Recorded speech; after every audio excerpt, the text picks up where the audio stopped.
Ironworkers have several different types of work that we specialize in. Probably in this area, in our local, the bulk of our work is what you see behind you. It's structural steel erection, different types of structural steel erection, but that is the bulk of what we do out of our local. We also do concrete reinforcing, placing of reinforcing steel and post-tensioning cable systems. We also do rigging and machinery moving and erecting, and metal building erectors, where those guys erect pre-engineered metal buildings.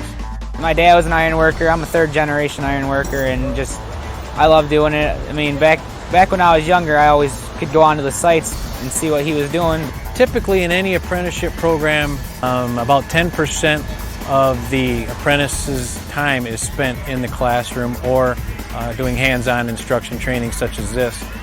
Typically, that's the 10% apprentice training center and 90% on-the-job training.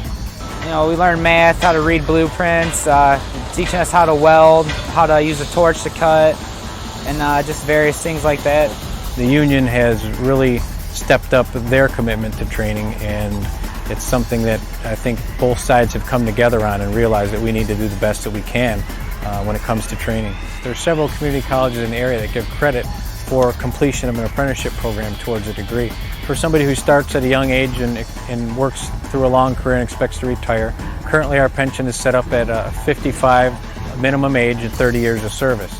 The pension, of course, depends on how much you work and how much you put into your pension. But we have a pretty respectable pension plan, and somebody coming into the trade who works hard should be able to retire at 55 years old and have a very good pension.